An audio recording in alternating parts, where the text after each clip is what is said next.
हरे कृष्णा। ओम नमः शिवाय।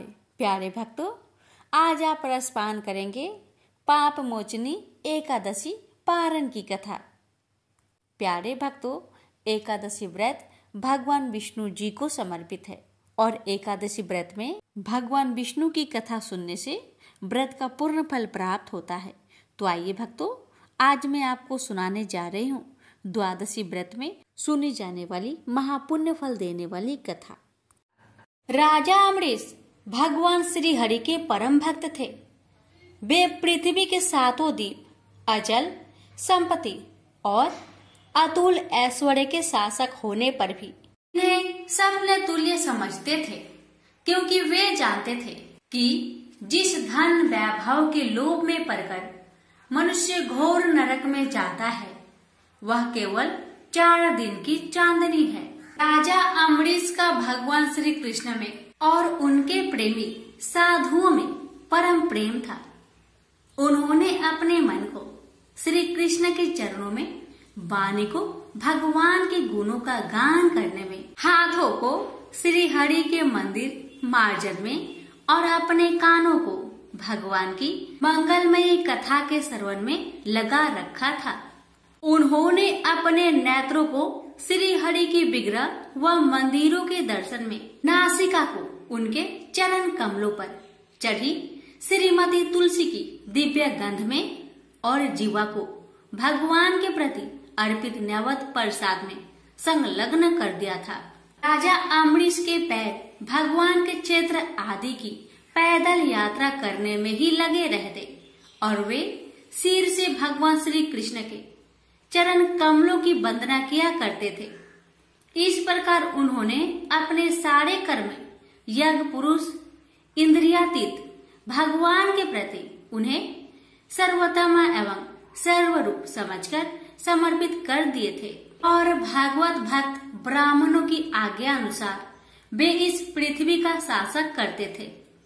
उन्होंने बड़ी बड़ी दक्षिणा वाले अनेकों अश्वमेध यज्ञ करके यज्ञाधिपति भगवान की आराधना की थी। उनकी प्रजा महात्माओं के द्वारा गाए हुए भगवान के उत्तम चरित्रों का बहुत सम्मान करती, किसी समय बड़े प्रेम से श्रवण करती और किसी समय उनका गान करती। इस प्रकार उनके राज्य के मनुष्य देवताओं के अत्यंत प्यारे स्वर्ग की भी इच्छा नहीं करते। राजा अम्बरीश की अनन्य प्रेममयी भक्ति से प्रसन्न होकर भगवान ने उनकी रक्षा के लिए सुदर्शन चक्र को नियुक्त कर दिया था, जो विरोधियों को भयभीत करने वाला एवं भगवान भक्तों की रक्षा करने वाला है। एक बार उन्होंने अपनी पत्नी के साथ भगवान श्री कृष्ण की आराधना करने के लिए 1 वर्ष तक द्वादशी प्रधान एकादशी व्रत करने का नियम ग्रहण किया। उन्होंने 3 रात का उपवास किया और एक दिन यमुना जी में स्नान करके भगवान श्री कृष्ण की पूजा की। तत्पश्चात पहले ब्राह्मणों को स्वादिष्ट और अत्यंत गुणकारी भोजन कराकर उन लोगों के घर 60 करोड़ गौएं सुसज्जित करके भेज दी। जब ब्राह्मणों को सब कुछ मिल चुका, तब राजा ने उन लोगों से आज्ञा लेकर व्रत का पारण करने की तैयारी की। उसी समय श्राप और वरदान देने में समर्थ स्वयं दुर्वासा जी भी उनके यहाँ अतिथि रूप में पधारे। राजा अम्बरीश उन्हें देखते ही उठकर खड़े हो गए, आसन देकर बैठाया और विविध सामग्रियों से उनके चरणों में प्रणाम करके भोजन के लिए प्रार्थना की। दुर्वासा जी ने राजा अम्बरीश की प्रार्थना स्वीकार कर ली और इसके बाद आवश्यक कर्मों से निवृत्त होने के लिए वे नदी तट पर चले गए। वे ब्रह्मा का ध्यान करते हुए यमुना के पवित्र जल में स्नान करने लगे। इधर द्वादशी केवल घड़ी भर शेष रह गई थी। धर्मज्ञ अम्बरीश ने धर्म संकट में पड़कर ब्राह्मणों के साथ परामर्श किया। उन्होंने कहा, ब्राह्मण देवताओं, ब्राह्मण को बिना भोजन कराए स्वयं खा लेना और द्वादशी रहते पारण न करना दोनों ही दोष है। इसलिए इस समय जैसा करने से मेरी भलाई हो, और मुझे पाप ना लगे, ऐसा काम करना चाहिए।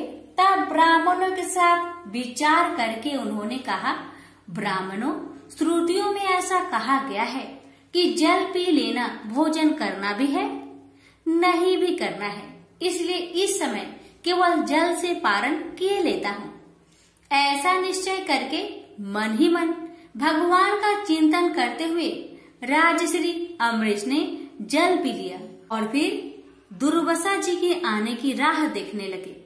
दुर्वासा जी आवश्यक कर्मों से निवृत्त होकर यमुना तट से लौट आए। जब राजा ने आगे बढ़कर उनका अभिनंदन किया, तब उन्होंने अनुमान से ही समझ लिया कि राजा ने पारण कर लिया है। उस समय दुर्वासा जी बहुत भूखे थे। वे क्रोध से थर थर कांपने लगे। उन्होंने हाथ जोड़कर खड़े अमरीश से डट कर कहा, आओ देखो तो सही, यह कितना क्रूर है। यह धन के मद में मतवाला हो रहा है। भगवान की भक्ति तो इसे छू तक नहीं गई और यह अपने को बड़ा समझ मानता है। आज इसने धर्म का उल्लंघन करके बड़ा अन्याय किया है। मैं इसका अतिथि होकर आया हूँ, किंतु फिर भी मुझे खिलाए बिना ही इसने खा लिया। अच्छा देख, तुझे अभी इसका फल चखाता हूँ। यो कहते कहते वे क्रोध से जल उठे। उन्होंने अपनी एक जटा उखाड़ी और उससे अमरीश को मार डालने के लिए एक कृत्या राक्षसी उत्पन्न की। वह आग के समान जलती हुई हाथ में तलवार लेकर राजा अमरीश पर टूट पड़ी। परम पुरुष परमात्मा ने अपने सेवक की रक्षा के लिए पहले से ही सुदर्शन चक्र को नियुक्त कर रखा था। जैसे आग क्रोध से गुर्राते हुए सांप को भस्म कर देती है, वैसे ही चक्र ने दुर्वासा जी की कृत्या को जलाकर ढेर कर दिया। जब दुर्वासा जी ने देखा कि मेरी बनाई हुई कृत्या तो जल रही है और चक्र मेरी ओर आ रहा है, तब वे भयभीत हो अपने प्राण बचाने के लिए जी छोड़कर एकाएक भाग निकले। जैसे ऊंची ऊंची लपटों वाला दवानल सांप के पीछे दौड़ता है, वैसे ही भगवान का चक्र तो मेरे पीछे लग गया है। तब दुर्वासा जी दिशा, आकाश, पृथ्वी, अतल, बीतल आदि नीचे के लोक, समुद्र, लोकपाल और उनके द्वारा सुरक्षित लोक एवं स्वर्ग तक में गए। परंतु जहाँ जहाँ वे गए वहीं वहीं उन्होंने असहा तेज वाले सुदर्शन चक्र को अपने पीछे लगा देखा। जब उन्हें कहीं भी कोई रक्षक न मिला, तब वे तो डर गए। अपने प्राण बचाने के लिए वे देव शिरोमणि ब्रह्मा जी के पास गए और बोले, ब्रह्मा जी, आप स्वयंभू हैं, भगवान के इस तेजोमयी चक्र से मेरी रक्षा कीजिए। ब्रह्मा जी ने कहा, दुर्वासा जी, मैं शंकर जी, दक्ष, भृगु आदि, प्रजापति, भूतेश्वर आदि सब जिनके बनाए नियमों में बंधे हैं तथा जिनकी आज्ञा सिरोधार्य करके हम लोग संसार का हित करते हैं, उनके भक्त के द्रोही को बचाने में हम समर्थ नहीं है। जब ब्रह्मा जी ने इस प्रकार दुर्वासा को निराश कर दिया, तब भगवान के चक्र से संतप्त होकर वे कैलाशवासी भगवान शंकर की शरण में गए। शंकर जी ने कहा, दुर्वासा जी, जिनसे पैदा हुए अनेकों ब्रह्मांडों में हमारे जैसे हजारों चक्र काटते हैं, यह चक्र उन्हीं विश्वेश्वर का शस्त्र है। यह हम लोगों के लिए असह है। तुम उन्हीं की शरण में जाओ, वे भगवान ही तुम्हारा मंगल करेंगे। निराश होकर दुर्वासा जी श्री हरि भगवान के परम धाम बैकुंठ की तरफ में भागे। दुर्वासा जी भगवान के चक्र की आग से जल रहे थे। वे भगवान के चरणों में गिर पड़े। उन्होंने कहा, हे अच्युत्य, हे अनंत, आप संतों के एकमात्र इच्छित हैं। प्रभु, संपूर्ण जगत के जीवन दाता, मैं अपराधी हूँ, आप मेरी रक्षा कीजिए। आपका परम प्रभाव न जानने के कारण ही मैंने आपके प्यारे भक्त का अपराध किया है। प्रभु, आप मुझे बचाइए। श्री भगवान ने कहा, दुर्वासा जी, मैं सर्वथा भक्तों के अधीन हूँ। मुझ में तनिक भी स्वतंत्रता नहीं है। जो भक्त स्त्री, पुत्र, गृह, गुरुजन, प्राण, धन, इहलोक और परलोक सबको छोड़कर केवल मेरी शरण में आ गए हैं, उन्हें छोड़ने का संकल्प भी मैं कैसे कर सकता हूँ। इसमें संदेह नहीं कि ब्राह्मणों के लिए तपस्या और विद्या परम कल्याण के साधन है, परंतु यदि ब्राह्मण उद्दंड और अन्यायी हो जाए तो वे ही दोनों उल्टा फल देने लगते हैं। दुर्वासा जी सुनिए, मैं आपको एक उपाय बताता हूँ जिसका अनिष्ट करने से आपको इस विपत्ति में आना पड़ा है। आप उसी के पास जाइए, उनसे क्षमा मांगिए, तब आपको शांति मिलेगी। सुदर्शन चक्र की ज्वाला से जलते हुए दुर्वासा लौटकर राजा अम्बरीश के पास आए और उन्होंने अत्यंत दुखी होकर राजा के पैर पकड़ लिए। दुर्वासा जी की यह चेष्टा देखकर और उनके चरण पकड़ने से लज्जित होकर राजा अम्बरीश भगवान के चक्र की स्तुति करने लगे। अम्बरीश ने कहा, प्रभु सुदर्शन, आप अग्नि स्वरूप है, भगवान के प्यारे, हजार दांत वाले चक्र देवा, मैं आपको नमस्कार करता हूँ। समस्त अस्त्र शस्त्रों को नष्ट कर देने वाले एवं पृथ्वी के रक्षक, आप इन ब्राह्मण की रक्षा कीजिए। आप कृपा करके हमारे कुल के भाग्योदय के लिए दुर्वासा जी का कल्याण कीजिए। हमारे ऊपर यह आपका महान अनुग्रह होगा। यदि मैंने कुछ भी दान किया हो या किया हो अथवा अपने धर्म का पालन किया हो, यदि हमारे वंश के लोग ब्राह्मणों को ही अपना आराध्य देव समझते रहे हो, तो दुर्वासा जी की जलन मिट जाए। भगवान समस्त गुणों के एकमात्र आश्रय स्थल है। यदि मैंने समस्त प्राणियों की आत्मा के रूप में उन्हें देखा हो और वे मुझ पर प्रसन्न हो, तो दुर्वासा जी का हृदय की सारी जलन मिट जाए। अब राजा अम्बरीश ने दुर्वासा जी को सब ओर से जलाने वाले भगवान के सुदर्शन चक्र की इस प्रकार स्तुति की। तब उनका प्रार्थना से चक्र शांत हो गया। जब दुर्वासा चक्र की आग से मुक्त हो गए और उनका चित्त स्वस्थ हो गया, तब वे राजा अम्बरीश को अनेकानेक उत्तम आशीर्वाद देते हुए उनकी प्रशंसा करने लगे। दुर्वासा जी ने कहा, धन्य है, आज मैंने भगवान के प्रेमी भक्त का महत्व देखा। राजन, मैंने आपका अपराध किया, फिर भी आप मेरे लिए मंगल कामना ही कर रहे हैं। महाराज अम्बरीश, आपका हृदय करुणा भाव से परिपूर्ण है।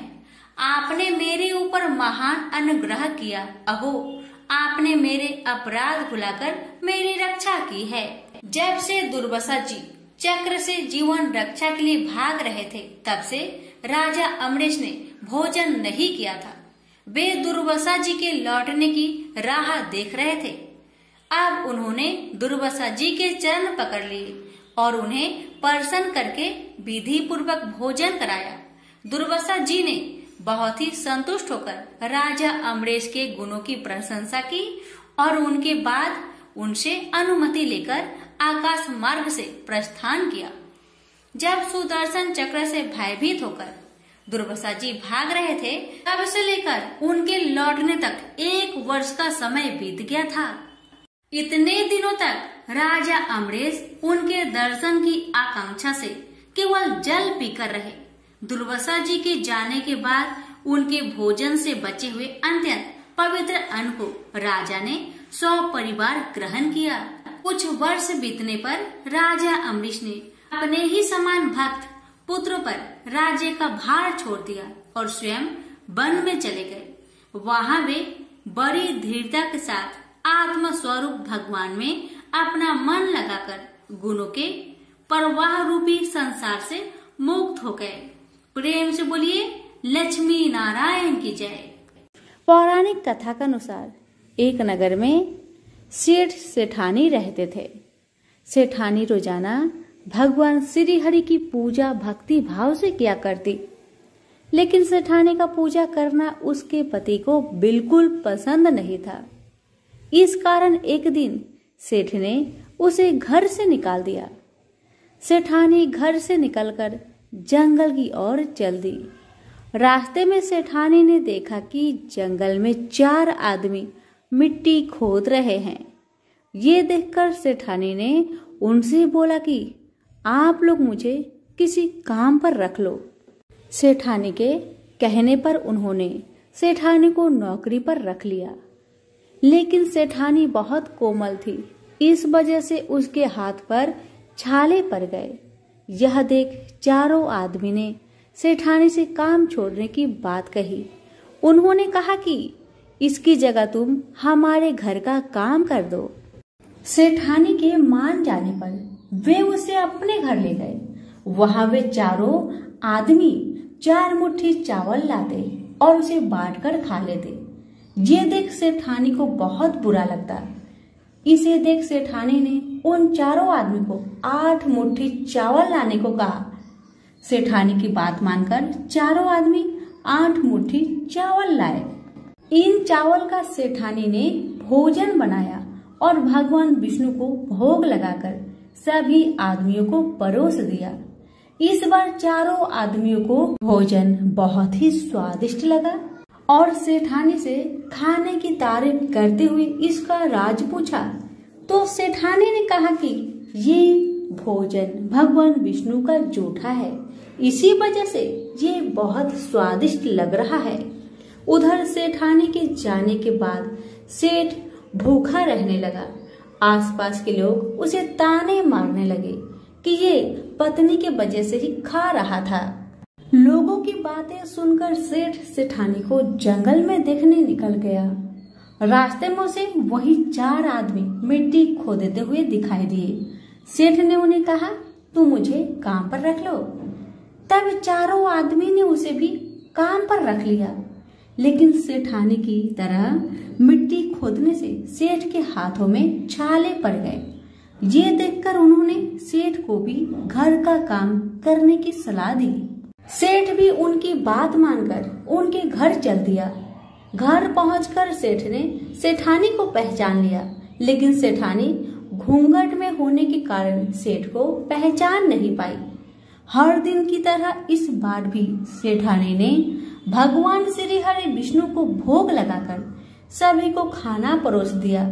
लेकिन जैसे ही सेठानी सेठ को खाना परोसने लगी तो भगवान विष्णु ने सेठानी का हाथ पकड़ लिया और कहा कि ये तुम क्या कर रही हो।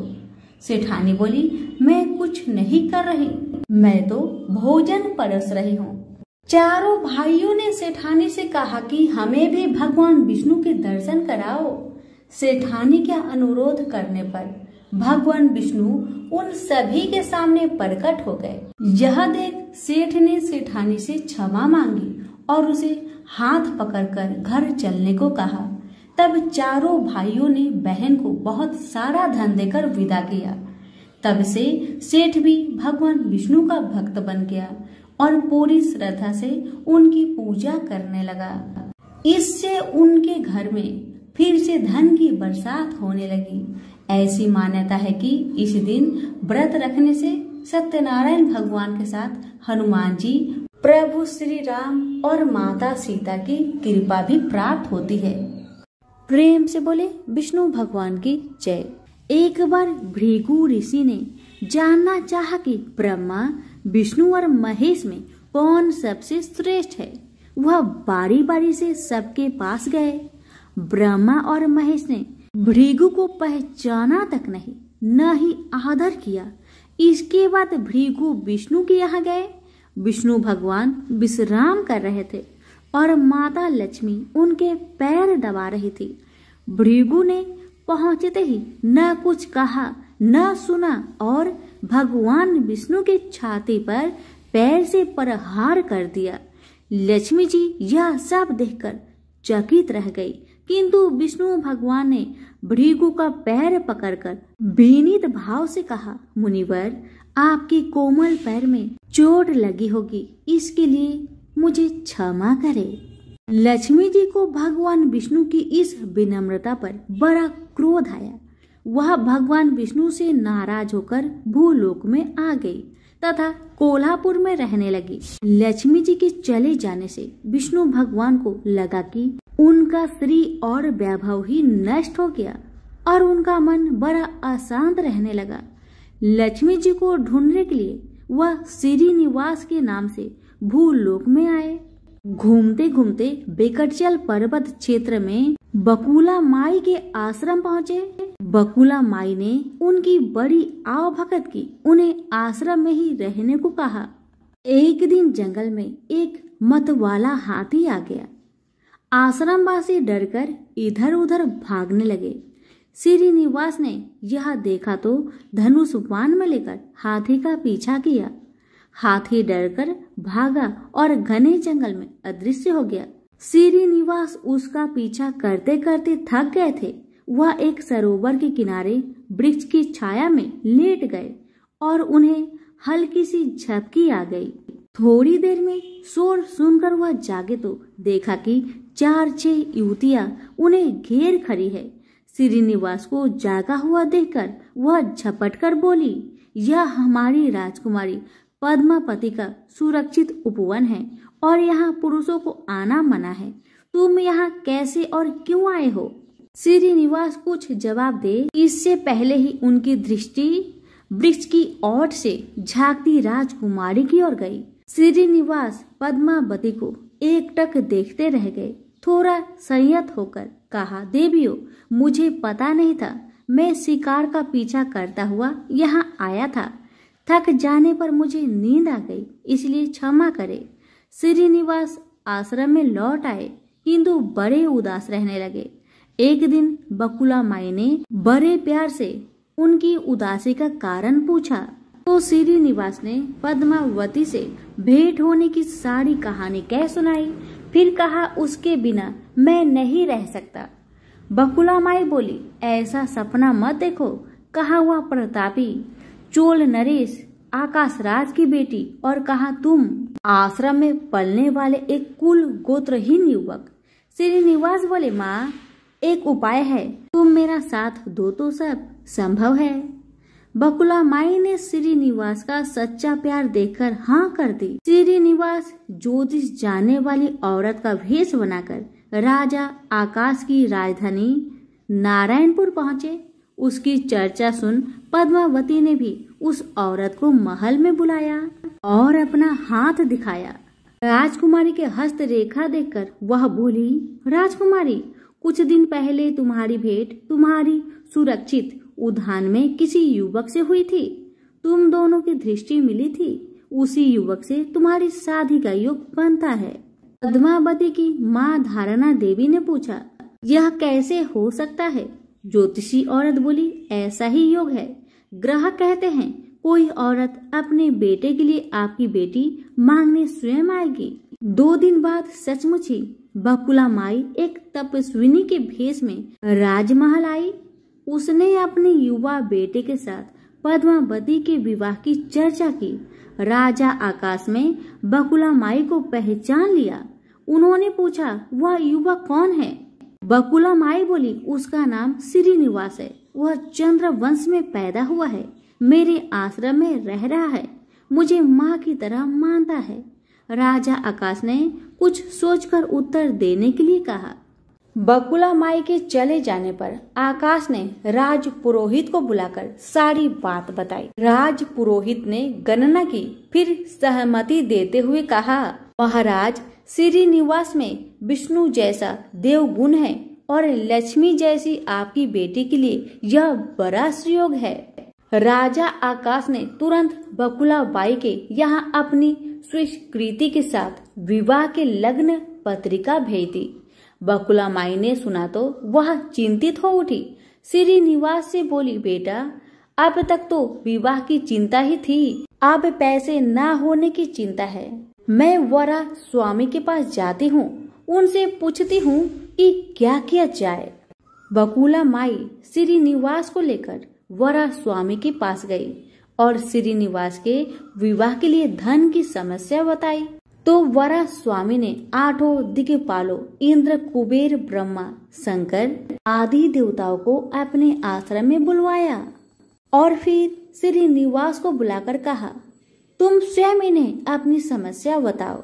श्रीनिवास ने देवताओं से कहा, मैं चोल नरेश राजा आकाश की बेटी पद्मावती से विवाह करना चाहता हूँ। मेरी हैसियत राजा के अनुरूप नहीं है, मेरे पास धन नहीं है, मैं क्या करूँ? इंद्र ने कुबेर से कहा, कुबेर, इस काम के लिए तुम श्रीनिवास को ऋण दे दो।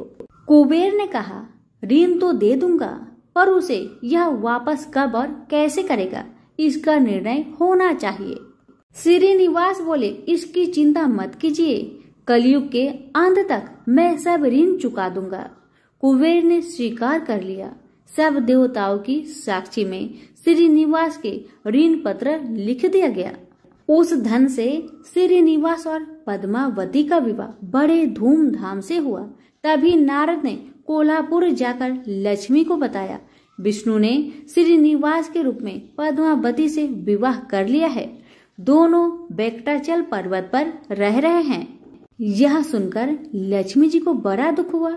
वह सीधे वेंकटाचल पहुंची।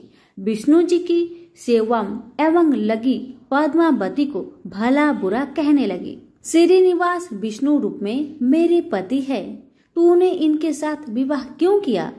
दोनों ने वाक युद्ध होने लगा। तो श्रीनिवास को बड़ा दुख हुआ। वे पीछे हटे और पत्थर की मूर्ति के रूप में बदल गए। जब दोनों देवियों ने यह देखा तो उन्हें बड़ा दुख हुआ कि श्रीनिवास तो अब किसी के न रहे। इतने में शीला विग्रह से आवाज आई, देवियों में इस स्थान पर बक्टेश्वर स्वामी के नाम से अपने भक्तों का अभिष्ट पूरा करता रहूंगा। उनसे प्राप्त चढ़ावे के धन द्वारा कुबेर का कर्ज ब्याज चुकाता रहूंगा। इसलिए तुम दोनों मेरे लिए वापस में झगड़ा मत करो। यह वाणी सुनते ही लक्ष्मी जी और पद्मावती दोनों ने सिर झुका लिया। लक्ष्मी कोल्हापुर आकर महालक्ष्मी के रूप में प्रतिष्ठित हो गई और पद्मावती तिरुनाचूर में शीला विग्रह हो गई। आज भी तिरुपति क्षेत्र में तिरुमला पहाड़ी पर भगवान बकेटेश्वर स्वामी के दर्शन हेतु भक्त गणों से इसी भाव से शुक्ल लिया जाता है। उनकी पूजा पुष्प मिष्टान आदि से न होकर धन द्रव्य से होती है। इस धन से भगवान श्री कृष्ण बकेटेश्वर स्वामी कुबेर का कर्ज चुका रहे हैं। सभी प्रेम से बोलिए श्री लक्ष्मी नारायण की जय हो। एक बूढ़ा ब्राह्मण था। वह प्रतिदिन नित्य नियम के साथ पीपल को जल से सींचा करता था। उस बूढ़ा व्यक्ति के नित्य नियम से रोज पीपल देव को जल से सींचना देखकर माँ लक्ष्मी अति प्रसन्न हो गई। अब माँ लड़की एक कन्या का भेष में पीपल के वृक्ष से निकलती और बूढ़े ब्राह्मण से कहती, पिताजी मैं आपके साथ चलूंगी। हर रोज बूढ़ा ब्राह्मण के साथ ऐसा ही होने लगा। जब भी बूढ़ा ब्राह्मण पीपल को जल से सींचने आता, तभी पीपल के वृक्ष में से एक कन्या निकलकर बाहर आती और कहती, पिताजी मैं आपके साथ चलूंगी।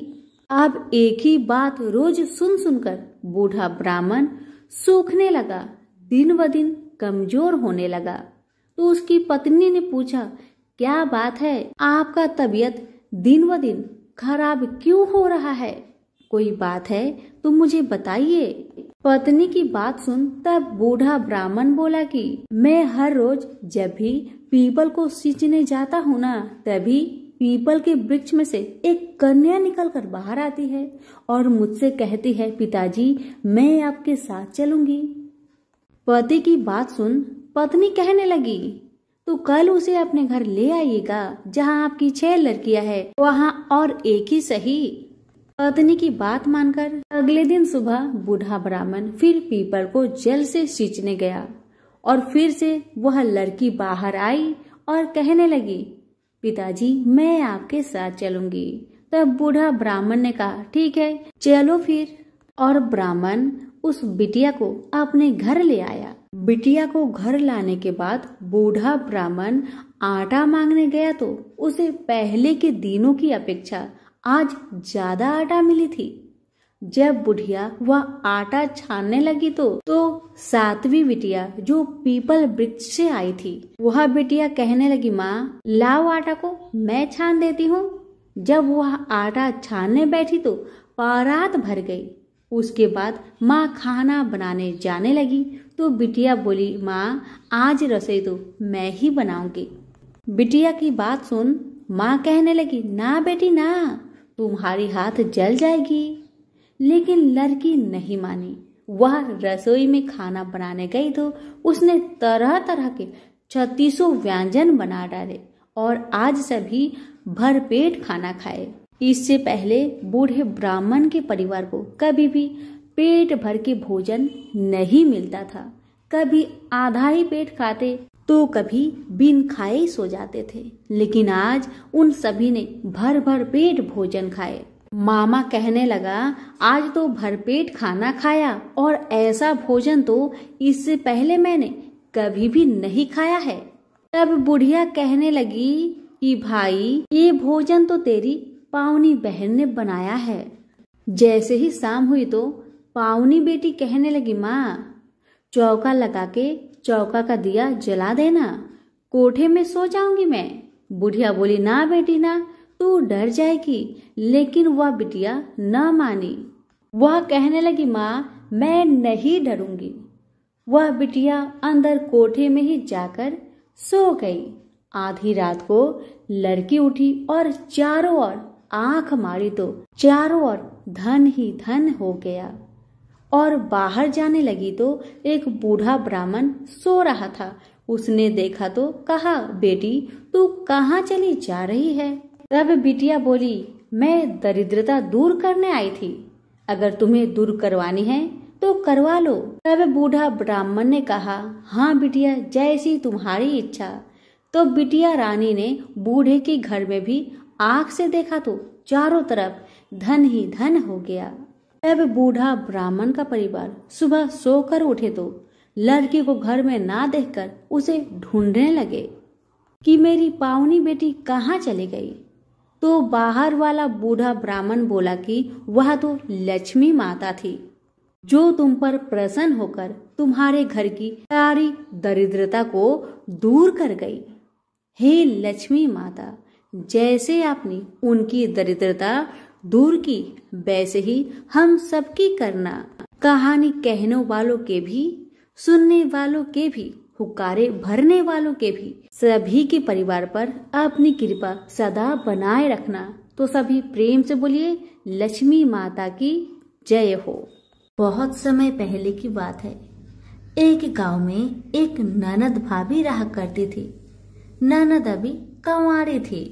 उस परिवार में ननद, भाभी और भाई, इन तीनों के अलावा और कोई भी नहीं रहता था। भाभी तो कभी कोई पूजा पाठ करती ही नहीं थी और ननद हर रोज तुलसी माता की पूजा किया करती थी, उनकी बड़ी सेवा करती थी। बिना तुलसी पूजन के ननद कभी भोजन नहीं करती थी। ननद का पूजा पाठ देख के भाभी को बहुत क्रोध आता था। कभी कभी भाभी तो अपनी ननद से ऐसे भी कह देती थी कि जब तुम्हारा विवाह होगा ना तो मैं तुम्हें और बराती को तुलसी ही खाने दूंगी और दहेज में यही दूंगी। इसी तरह समय निकलने लगा, दिन बीतने लगी। अब तो ननद भी बड़ी हो गई थी। भाई ने अपने बहन के लिए एक अच्छा घर और बर ढूंढा। अब तो बहन की शादी पक्की हो गई। बहन की शादी वाले दिन भाभी ने क्या किया, बारातियों के सामने तुलसी का गमला फोड़कर रख दिया। लेकिन ननद की सच्ची भक्ति और श्रद्धा से तुलसी माता बहुत प्रसन्न थी। इसी कारण से तुलसी माता की कृपा से तुलसी का गमला स्वादिष्ट व्यंजन में बदल गया। ये चमत्कार देखकर भाभी बहुत आश्चर्यचकित हो गई। लेकिन फिर भी उसका आदत नहीं गया। उसने फिर क्या किया, अपने ननद को गहने के बदले में तुलसी की मंजरी पहना दी। लेकिन तुलसी माता की कृपा से वह मंजरी भी सोने के आभूषण में बदल गए। ये देखकर भी भाभी बहुत हैरान हुई, मगर फिर भी अपनी करतूत करनी ना बंद किया। उसने फिर वस्त्रों के स्थान पर तुलसी का जनेऊ रख दिया, लेकिन तुलसी माता की कृपा से वह तुलसी का जनेऊ रेशमी और सुंदर वस्त्र में बदल गया। ननद की भाभी बहुत पापिन थी, इसलिए तुलसी माता की महिमा को न जान सकी। भाई ने अपने बहन को बड़े प्यार और आदर के साथ विदा किया। बहन ससुराल में गई। ससुराल वाले उसके दहेज आदि के बारे में बहुत बड़ाई करने लगे। जब ये बात भाभी को मालूम हुई तो उसे बड़ा आश्चर्य हुआ और तुलसी जी की पूजा का महत्व उसको समझ में आ गया। भाभी की एक लड़की थी। अब भाभी सोचने लगी, क्यों ना मैं भी अपनी बेटी को तुलसी माता की पूजा करने को कहूँ। तो भाभी अपनी लड़की से कहने लगी कि तू भी तुलसी माता की सेवा कर, तुझे भी बुआ की तरह फल मिलेगा। पर लड़की अपनी माँ के जैसी ही थी, उसे तुलसी की सेवा में मन नहीं लगता था।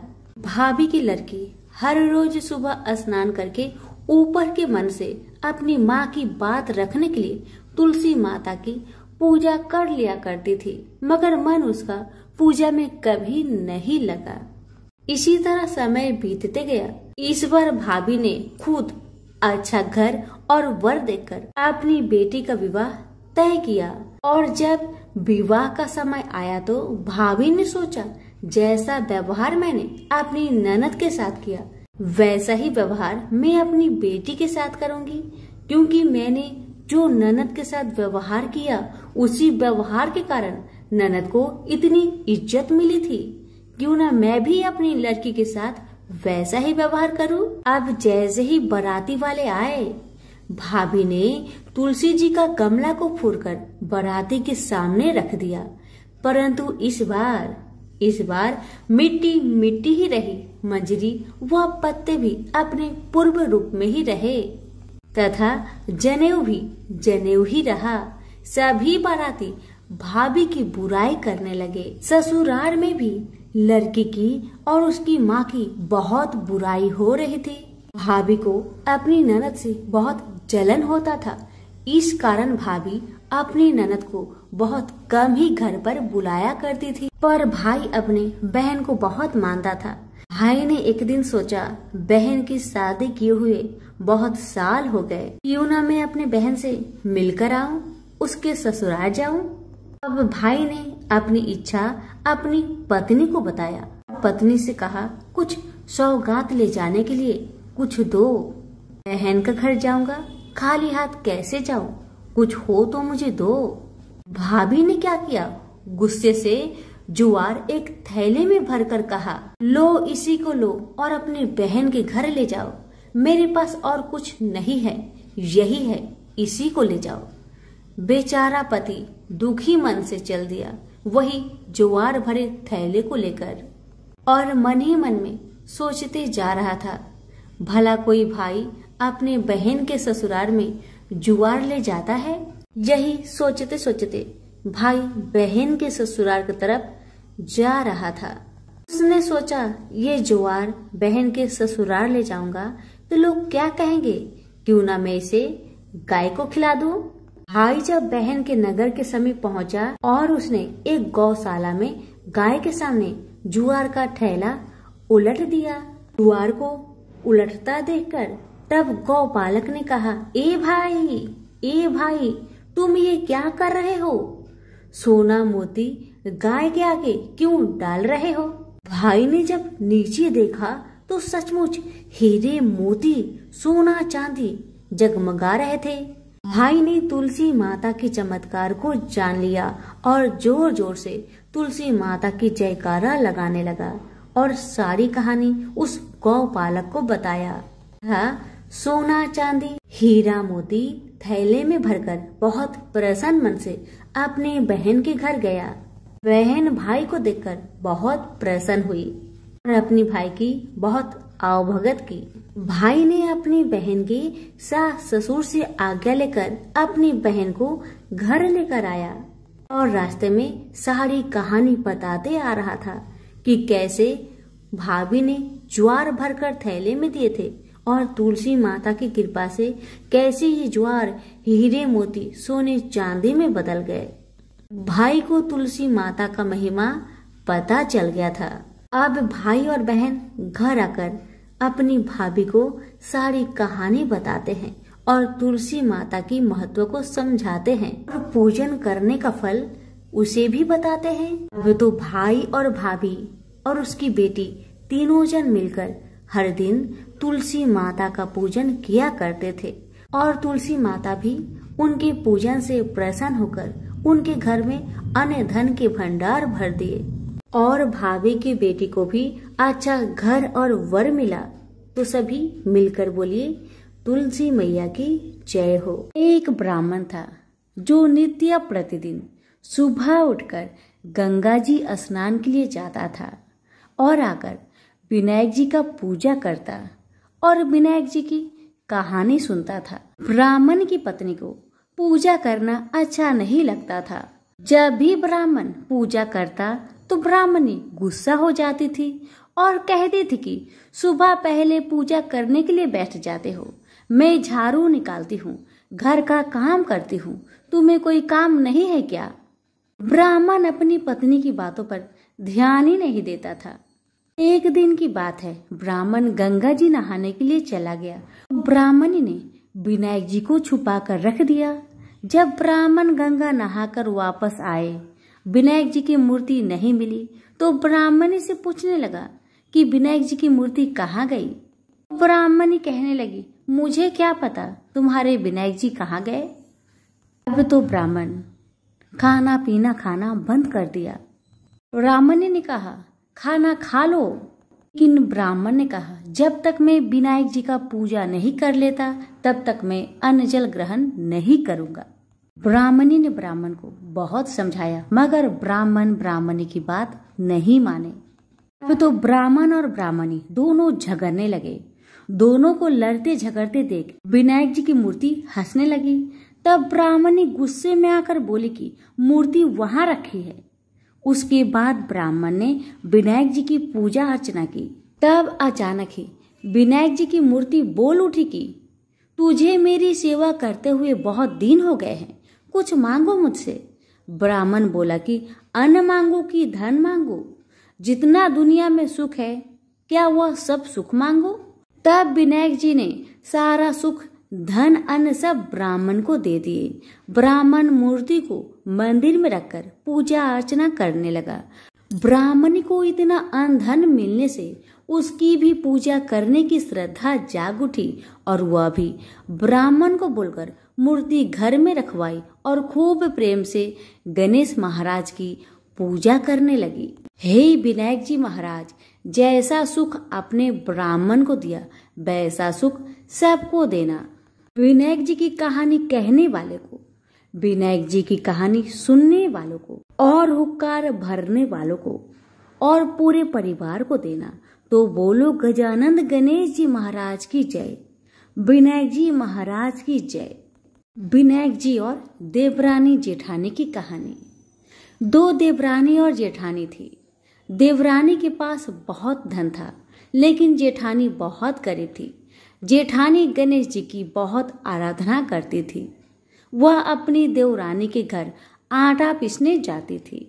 जिस कपड़े से वह आटा छानती उसी कपड़े को वह अपने घर को लाकर पानी में घोलकर अपने पति को पिला देती थी।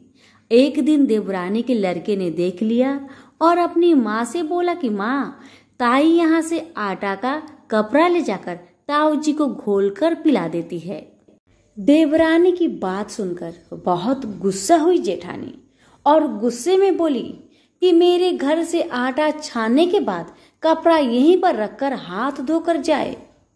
वह ऐसा ही करने लगी। लेकिन जब वह घर जाती तो उसका पति बोलता कि मुझे आटा घोलकर दे, मुझे बहुत भूख लग रही है। जेठानी ने बोला कि आज उसने आटा छानने का कपड़ा रख लिया। तब उसका पति गुस्से में आकर उसको मारने लगा। उस रात वह गणेश जी करते हुए सो गई। गणेश जी आए और उन्होंने पूछा, क्यों सो रही है? वह बोली कि मेरी देवरानी के आटा छानने को कपड़े लाकर मेरे पति को घोलकर पिला दी थी। आज उसने कपड़ा रख लिया, इसलिए आज मैं अपने पति को आटे के घोर पिला नहीं सकी, इसलिए मेरे पति ने मुझे मारा। गणेश जी ने कहा कि मैं घर घर से तिलकुट्टा खाकर आया हूँ, इसलिए मुझे शौच जाना है। कहाँ पर जाऊँ बताओ? उसने कहा कि महाराज बहुत जगह पड़ी है, कहीं पर भी चले जाओ। गणेश जी शौच करके वहां से चले गए। थोड़ी देर बाद जब उसने उठकर देखा कि सारा घर तो हीरे से जगमगा रहा है, वह धन को इकट्ठा करने लगी तो देवरानी के घर जाने में देर हो गई। देवरानी ने लड़के को भेजा कि देखकर आओ, आज ताई क्यों नहीं आई। लड़के ने आकर देखा कि ताई के घर में तो बहुत सारा धन हो रहा है। उसने जल्दी जाकर अपनी माँ को बताया। देवरानी दौड़ी दौड़ी आई और पूछा कि तेरे यहाँ इतना धन कहाँ से आया। तब जेठानी ने सारी बात बता दी। इतनी बात सुनकर देवरानी घर पर आई और अपने पति से बोली कि मुझे भी लकड़ी से मारो। जेठानी के पति ने उसे लकड़ी से मारा था, उसके घर बहुत धन हो गया। उसका पति बोला कि तू धन की भूखी क्यों मार खाती है, लेकिन वह नहीं मानी। उसके पति ने उसे खूब मारा। वह सारा मकान खाली करके गणेश जी का नाम लेकर सो गई। गणेश जी आए और बोले कि घर घर से तिलकुट्टा खाकर आया हूँ, इसलिए मुझे शौच जाना है, मैं कहाँ पर जाऊँ। तब वह बोली कि महाराज मेरे तो बहुत बड़ा मकान है, कहीं पर भी चले जाओ। गणेश जी शौच करके ही वहां से अंतर ध्यान हो गए। थोड़ी देर बाद उठकर देखी तो उसने देखा कि घर में बहुत सारा कूड़ा कचरा रखा हुआ है। यह देखकर वह बोले कि महाराज आपने तो मेरे साथ छल किया है, जेठानी को इतना सारा धन दे दिया और मुझे कूड़ा करकट दे दिया। अब गणेश जी वहां आए और बोले कि तू धन की भूखी मार खाई, वह धर्म की भूखी। देवरानी बोली कि महाराज ये सब कूड़ा कचरा समेटो, मुझे तो धन नहीं चाहिए। तब गणेश जी ने कहा कि तेरे पास जितना धन है उसमें से आधा जेठानी को दे दे, तब यह कूड़ा कचरा समेट लूंगा। देवरानी ने जब अपने धन में से आधा धन जेठानी को दिया, तब गणेश जी ने अपनी सारी माया समेटी। हे गजानन गणेश जी महाराज, देवरानी को दिया वैसा किसी को मत देना, जेठानी को दिया वैसा सबको देना। विनायक जी की कहानी कहने वालों को, विनायक जी की कहानी सुनने वाले को, हुक्कार देने वाले को और पूरे परिवार को देना। तो बोलो गजानन भगवान की जय।